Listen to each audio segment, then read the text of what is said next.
الحمد للہ المتعالی عن وصف الواصفین ونعت الناعتین المستغنی من التحمید والتمجید المتبرئ من الاطلاق والتقیید المتقدس عن التعطیل والتشبیہ المتنزہ عن کل صفت حتی التنزیہ الصلاۃ والسلام علی سیدنا و نبینا و حبیب قلوبنا و طبیب نفوسنا العبد المؤید و رسول المسدد المصطفى الامجد حبیب الہ العالمین ابی الزہراء محمد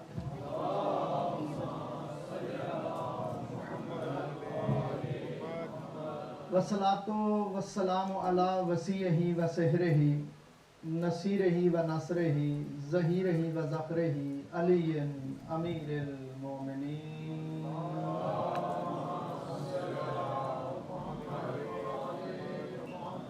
والصلاۃ والسلام علی مشکاۃ النبوہ و شمس الرسالہ الزجاجۃ التی کأنہا کوکب دری الصدیقۃ الکبریٰ فاطمۃ الزہراء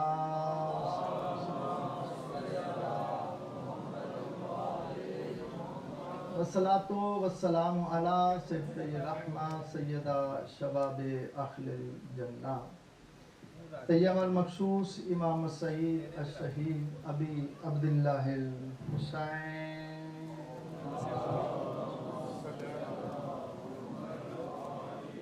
ولعنۃ اللہ علی اعدائہم و ظالمہم الی یوم الدین اما بعد فقط قال اللہ تبارک و تعالی فی کتابہ المجید و خطابہ الحمید و ہوا اصدق الصادقین و قولہ الحق بسم اللہ الرحمن الرحیم انا اعطیناک الکوثر فصل لربک وانحر انا شانئک هو الابتر صلوات پڑھیے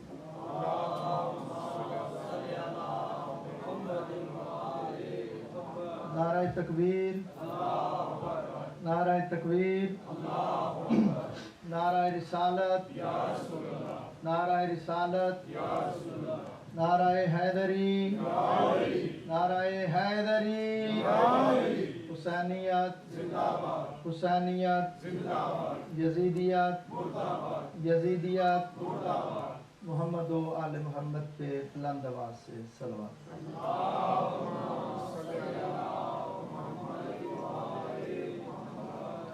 عزیزان گرامی قدر، چہلم میں شہدائے کربلا کے حوالے سے آج کی مجلس کا انعقاد کیا جا رہا ہے۔ اسی بات کو مد نظر رکھتے ہوئے ایک دو باتیں آپ کی گوش گزار کرنا چاہتا ہوں۔ وقت بھی بہت کم ہے تو جلدی سے میں چاہوں گا کہ ایک دو باتیں آپ کی گوش گزار کروں۔ ابھی ہم نے سب نے نعرہ لگایا کہ حسینیت زندہ باد اور یزیدیت مردہ باد۔ اصل میں یہ نعرے کا مطلب یہ ہے کہ کردار حسین زندہ باد اور کردار یزید مردہ باد۔ اس کا مطلب یہ ہے جس جگہ پہ بھی جہاں بھی کردار حسین ہوگا وہ زندہ باد ہے، اور جس جگہ میں جس گھر میں بھی کردار یزید ہوگا وہ کل بھی مردہ باد تھا، وہ آج بھی مردہ باد۔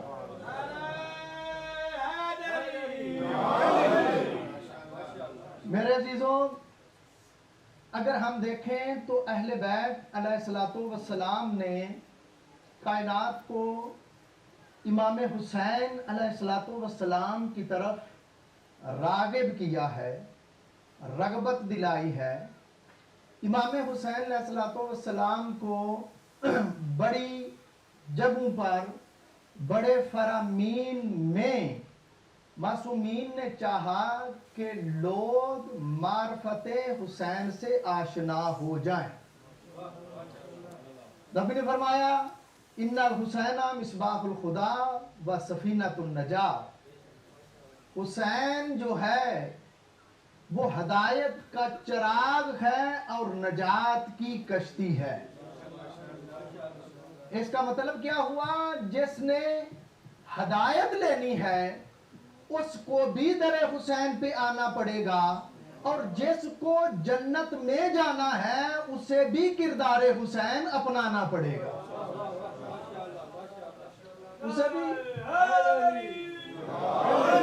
اسے بھی کردار حسین اپنانا پڑے گا.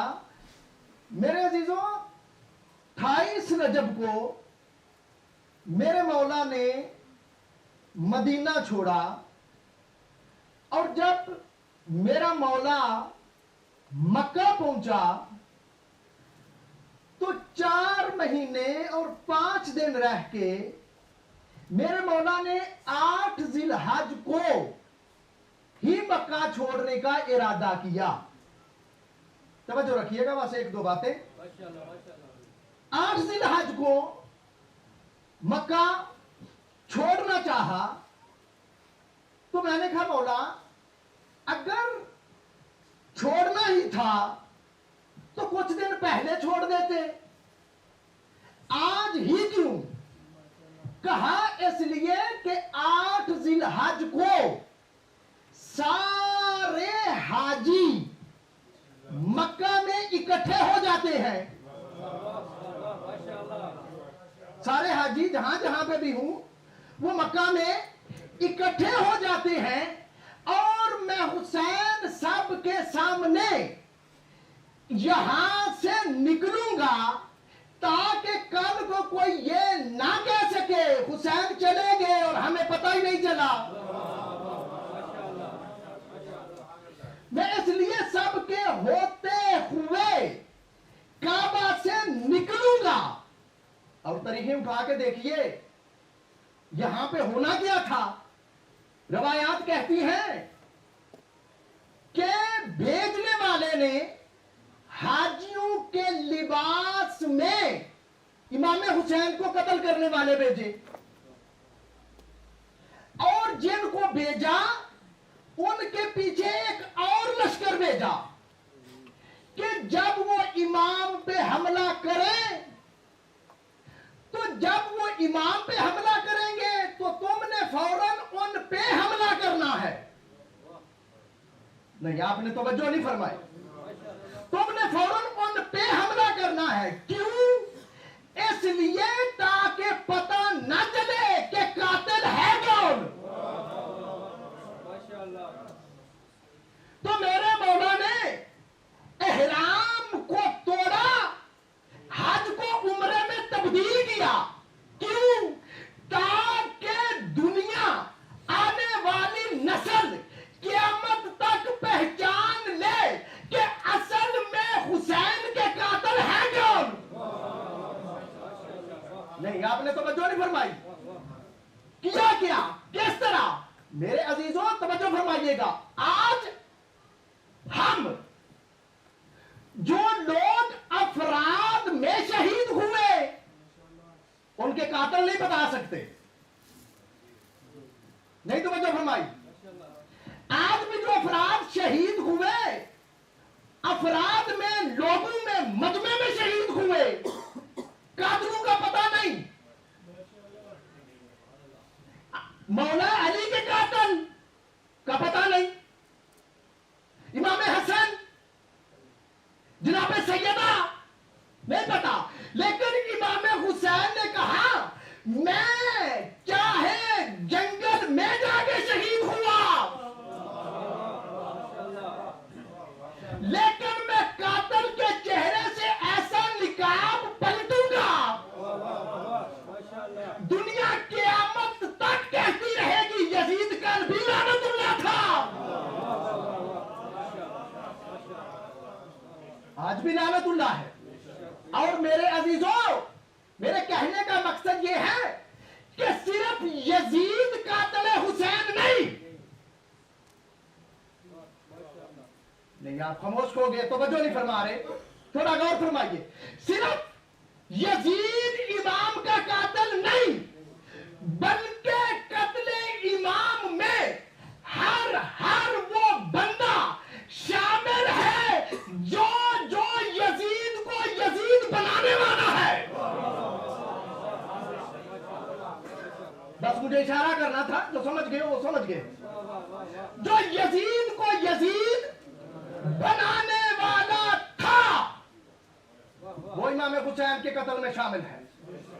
اور میرے عزیزوں، صاحب سیر و شہادتین نے لکھا کہ ایک شہادت ہوتی ہے سری اور ایک ہوتی ہے ظاہری.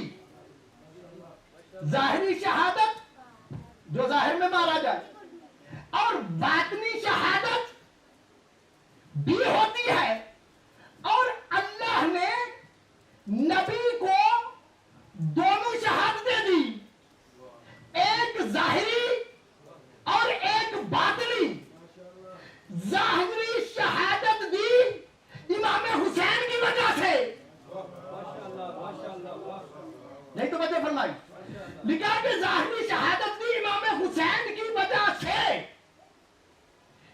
وہ کہتے ہیں کہ کربلا میں شہادت حسین کی شہادت نہیں بلکہ مصطفیٰ کی شہادت ہے. کیسے پڑھوں میں؟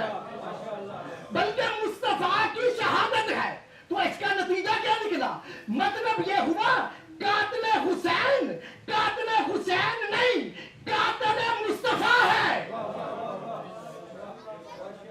وہ قاتل مصطفیٰ ہے. تو میرے عزیزوں، پھر کہتے ہو یزید رضی اللہ ہے، تو مجھے یہ بتاؤ جو مصطفیٰ کا قاتل ہو وہ لعنت اللہ تو ہو سکتا ہے، رضی اللہ نہیں ہو سکتا.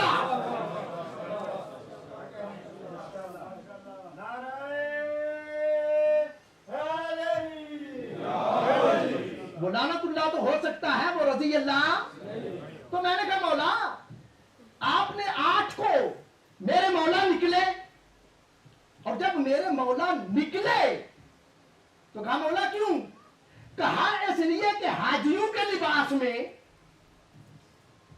میرے قاتل آگے ہیں، اور اگر یہاں پہ کچھ ایسا ہوا تو حرمت کعبہ پامال ہوگی. نہیں تو وجہ فرمائی، حرمت کعبہ پامال ہوگی. میں کیونکہ دین کا وارث ہوں، میں کعبے کی عزت کا وارث ہوں، لہذا میرے اوپر ضروری ہے کہ میں کعبہ کی عزت کو بحال رکھوں، میں دین کو بچاؤں. اس لیے میرے مولا نے بڑھتے ہوئے قدم پیچھے کر لیے. نہیں تو وجہ فرمائی، بڑھتے ہوئے قدم پیچھے کر لیے. آپ نے لطف نہیں لیا. تو میں کہتا ہوں غور تو فرماؤ عظمت امام حسین کا، جس کے پیچھے ہٹتے ہوئے قدم دین بچا لے.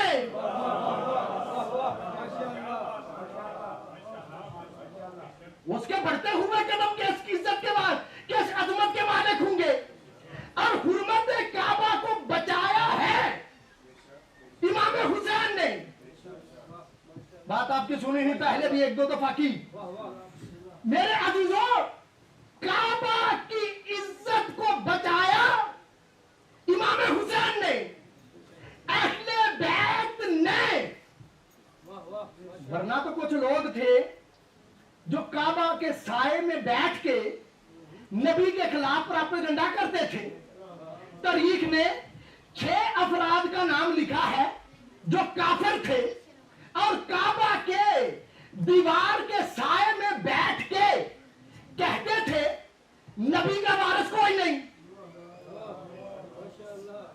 نبی کا وارث کوئی نہیں، بس مصطفیٰ دنیا سے جائے گا تو دین ختم ہو جائے گا. کہتے کون تھے؟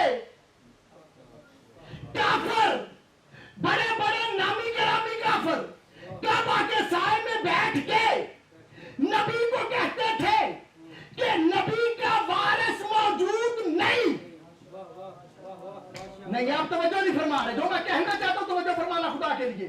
نبی کا وارث موجود نہیں, نبی کا وارث نہیں ہوگا. کہتے کون تھے؟ کافر, بڑے بڑے نامی گرامی کافر کہتے رہے کہ نبی کا وارث نہیں ہے, نبی کا وارث نہیں ہے. تو مطلب کہتے کہاں پہ تھے؟ کعبہ کی دیوار کے سائے میں بیٹھ کر. اس کا مطلب کیا ہوا؟ کعبہ کسی کو عزت نہیں بخشتا. کیسے پڑھوں میں؟ کعبہ کسی کو عزت نہیں بخشتا. کعبہ کے دیوار کے سائے کے نیچے بیٹھ کے کافر کہتے تھے کہ نبی کا وارث موجود نہیں. دیکھو کہ میری طرف, وارث موجود نہیں, بیٹھتے دیوار کعبہ کے نیچے, لیکن باتیں خلاف کرتے نبی کے کہ نبی کا وارث موجود نہیں. اس کا مطلب ہے کعبہ کے نیچے بیٹھ کے بھی باتیں کرو, کعبہ کے سائے میں بھی بیٹھو. تو بندہ کعبہ کے سائے میں بیٹھنے سے بھی قابل عزت نہیں ہوتا, اسے عزت نہیں ملتی. لیکن کعبہ کو عزت ملتی کس طرح ہے؟ کعبہ کے سائے کے نیچے بیٹھ کے افراد کو عزت نہیں ملی, لیکن اہل بیت وہ ہیں جن کی وجہ سے کعبہ کو عزت ملی. بس میں چھوڑنے لگا ہوں, بات آپ کی سنی ہوئی. جن کو کعبہ کو جن کی وجہ سے عزت ملی, تو میرے مولا نے یہی تو کعبہ کی چھت پہ کھڑے ہو کے کہا تھا الحمدللہ الذی شرف ھذا بقدوم ابی ہے. تو میرے مولا نے کہا تھا لاکھ حمد ہے اس اللہ کی کہ جس نے اس کعبہ کو امام حسین کے باپ علی کی وجہ سے عزت بخشی.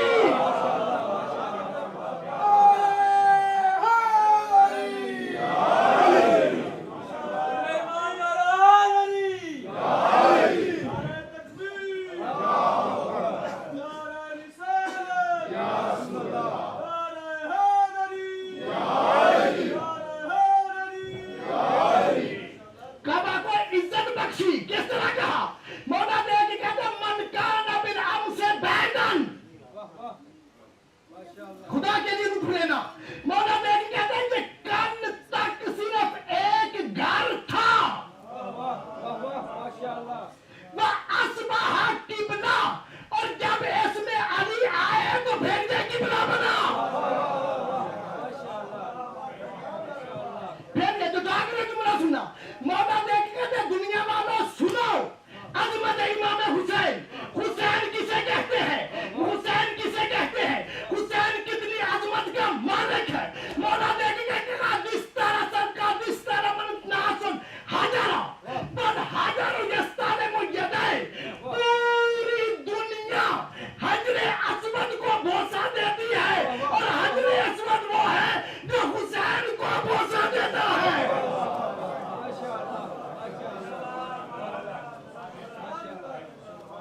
کیونکہ اس گھر نے کعبہ کو عزت دی ہے. تو کیا بیٹھ کے کہتے تھے نبی کا وارث کوئی نہیں. کہتے کون تھے؟ کافر کہتے تھے کہ نبی کا وارث نہیں ہے. اب بولے گا وہ جس کی تاریخ پہ نظر ہے, خاموش بھی رہے تو مجھے دکھ نہیں. کہا نبی کا وارث موجود نہیں ہے. تو میرے عزیزوں, جو کعبہ کی دیوار کے سائے میں بیٹھ کے کہے کہ نبی کا وارث نہیں ہوتا, اس کا تو تاریخ نے بتایا ہے. تو جو منبر نبی پہ بیٹھ کے کہے علی حق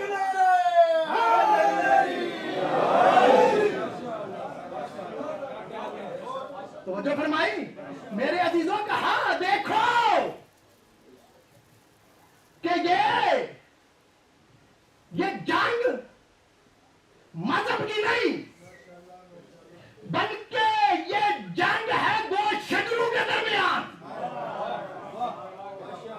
توجہ فرمائیے گا, دو شکلوں کے درمیان قرآن میں ہے, میں اپنی طرف سے نہیں پڑھ رہا. یہ جنگ ہے دو شکلوں کے درمیان. ایک کو شجرہ